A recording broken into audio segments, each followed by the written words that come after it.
दोस्तों, हर हर महादेव। महादेव सृष्टि के आदि और अंत के स्वामी।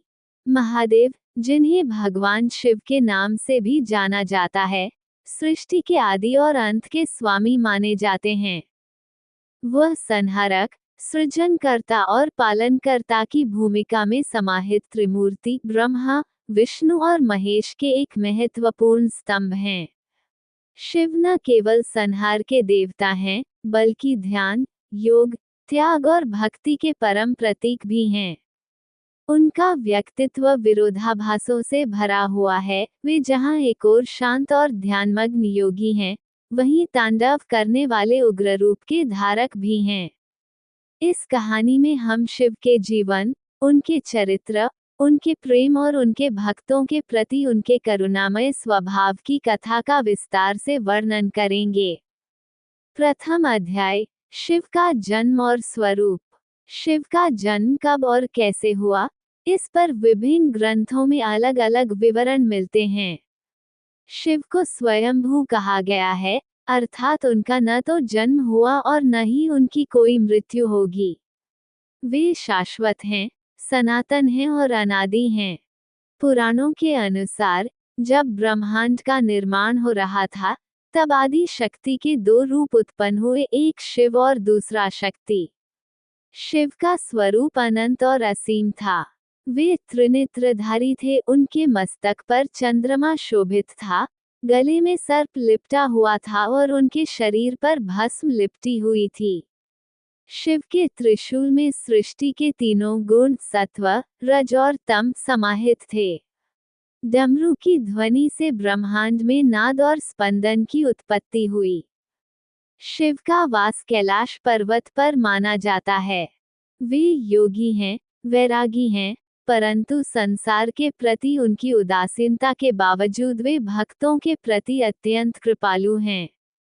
शिव के स्वरूप में अर्धनारीश्वर का तत्व भी समाहित है, जो ये दर्शाता है कि पुरुष और प्रकृति के संयोग से ही सृष्टि का निर्माण संभव है।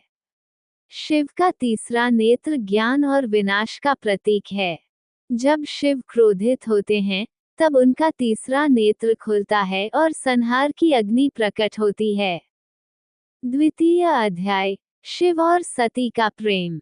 शिव का पहला प्रेम देवी सती से हुआ था। सती दक्ष प्रजापति की पुत्री थीं। सती ने शिव को अपने पति के रूप में पाने के लिए कठोर तपस्या की थी। उनकी भक्ति और प्रेम से प्रसन्न होकर शिव ने सती को अपनी अर्धांगिनी के रूप में स्वीकार किया। सती और शिव का विवाह संपन्न हुआ, लेकिन दक्ष प्रजापति को शिव का वैरागी स्वरूप पसंद नहीं था। उन्होंने एक यज्ञ का आयोजन किया, जिसमें शिव को आमंत्रित नहीं किया गया। सती अपने पति के अपमान को सहन न कर सकी और उन्होंने यज्ञ के अग्निकुंड में कूदकर आत्मदाह कर लिया। शिव इस घटना से अत्यंत क्रोधित हो गए। उन्होंने तांडव किया और अपने गण वीरभद्र को भेजकर दक्ष का यज्ञ विध्वंस कर दिया। इस घटना के बाद शिव ने सती के शव को उठाया और पूरे ब्रह्मांड में घूमने लगे। विष्णु ने सती के शव के टुकड़े कर दिए, जो विभिन्न स्थानों पर गिरे। इन स्थानों को शक्ति पीठ कहा जाता है। तृतीय अध्याय, पार्वती का तप और शिव विवाह। सती के देह त्याग के बाद शिव गहरे ध्यान में लीन हो गए।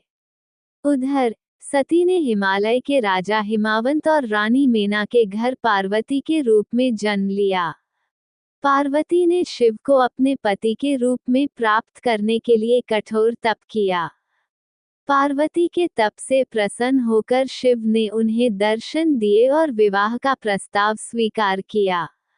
शिव और पार्वती का विवाह दिव्य और भव्य आयोजन के रूप में संपन्न हुआ। इस विवाह में समस्त देवता, गंधर्व, ऋषि मुनि और सिद्ध उपस्थित हुए।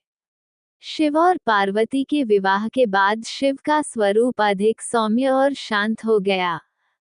चतुर्थ अध्याय, कार्तिकेय और गणेश का जन्म। शिव और पार्वती के दो पुत्र हुए, कार्तिकेय और गणेश। कार्तिकेय को युद्ध और विजय का देवता माना जाता है। उन्होंने तारकासुर राक्षस का वध करके देवताओं को उसके आतंक से मुक्त किया था। गणेश का जन्म पार्वती के महल से हुआ था। एक दिन पार्वती ने स्नान करते समय गणेश को द्वारपाल के रूप में नियुक्त किया। जब शिव आए तो गणेश ने उन्हें अंदर जाने से रोक दिया। इससे शिव क्रोधित हो गए और उन्होंने गणेश का मस्तक काट दिया। पार्वती के विलाप से शिव को अपनी गलती का एहसास हुआ। उन्होंने गणेश के सिर पर हाथी का सिर जोड़कर उसे जीवनदान दिया और उसे प्रथम पूज्य देवता के रूप में प्रतिष्ठित किया। पंचम अध्याय, समुद्र मंथन और शिव का त्याग। समुद्र मंथन के समय जब हलाहल विष निकला तो देवताओं और असुरों के बीच भय का माहौल बन गया। विष इतना प्रबल था कि उसके प्रभाव से संपूर्ण सृष्टि नष्ट हो सकती थी। उस समय शिव ने विष को अपने कंठ में धारण किया। विष के प्रभाव से उनका कंठ नीला पड़ गया, तभी से शिव को नीलकंठ कहा जाता है। शिव ने संपूर्ण सृष्टि को नष्ट होने से बचा लिया। षष्ठ अध्याय, शिव का तांडव और विनाश का स्वरूप। जब शिव क्रोधित होते हैं तब उनका रौद्र रूप प्रकट होता है। महादेव का तांडव नृत्य सृष्टि के संहार का प्रतीक है। शिव का तांडव ब्रह्मांड के चक्र को संतुलित करता है। ये नृत्य केवल संहार नहीं बल्कि नए सृजन का भी प्रतीक है। सप्तम अध्याय, शिव के प्रमुख भक्त और लीलाएं। शिव के भक्तों में रावण, मार्कंडेय, भस्मासुर, नंदी और मृकंडु ऋषि के पुत्र मार्कंडेय प्रमुख हैं। रावण ने शिव को प्रसन्न करने के लिए कैलाश पर्वत को उठाने का प्रयास किया था। शिव ने रावण को अपने अंगूठे से दबाकर उसकी शक्ति को परास्त किया। अष्टम अध्याय, शिव की भक्ति का प्रभाव। शिव की भक्ति से असंभव भी संभव हो जाता है। जो भी भक्त सच्चे मन से शिव की आराधना करता है उसे शिव आशीर्वाद देते हैं। महाशिवरात्रि के दिन भक्तजन रात्रि जागरण कर शिवलिंग पर जल, दूध और बेलपत्र अर्पित करते हैं।